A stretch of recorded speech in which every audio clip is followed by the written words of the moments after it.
Hello everyone, welcome back to Dasara నవరాత్రులు day 7.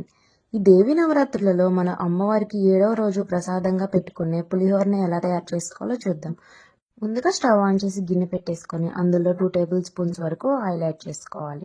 Oil కొంచెం వేడైన తర్వాత పల్లీలు, పచ్చిశనగపప్పు, ఆవాలు, జీలకర్ర, ఎండుమిరపకాయలు, బారుగా కట్ చేసుకున్న పచ్చిమిర్చి, అలాగే కొన్ని జీడిపప్పు పలుకులు, ఇంకా 2 రెబ్బల వరకు కరివేపాకు కూడా వేసేసుకొని వీటన్నిటిని మంచిగా వేయించేసుకోవాలన్నమాట.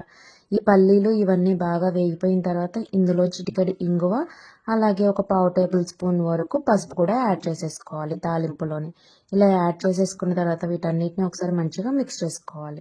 ఇప్పుడు ఈ తాలింపుని మనం ముందుగా ఉడికించుకున్న రైస్లో మిక్స్ చేసుకోవాలి. రైస్ యాడ్ చేసిన తర్వాత రుచికి సరిపడా ఉప్పు కూడా యాడ్ చేసేసుకొని వీటన్నిటిని ముందుగా మంచిగా కలిపేసుకోవాలి.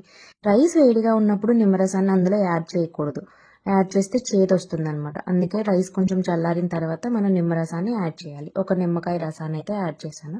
ఇప్పుడు వీటన్నిటిని కూడా మంచిగా మిక్స్ చేసుకున్నామంటే మన నిమ్మకాయ పులిహోర అయితే రెడీ అయిపోయినట్లే.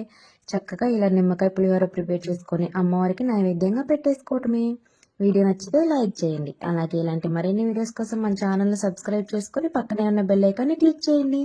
Thanks for watching.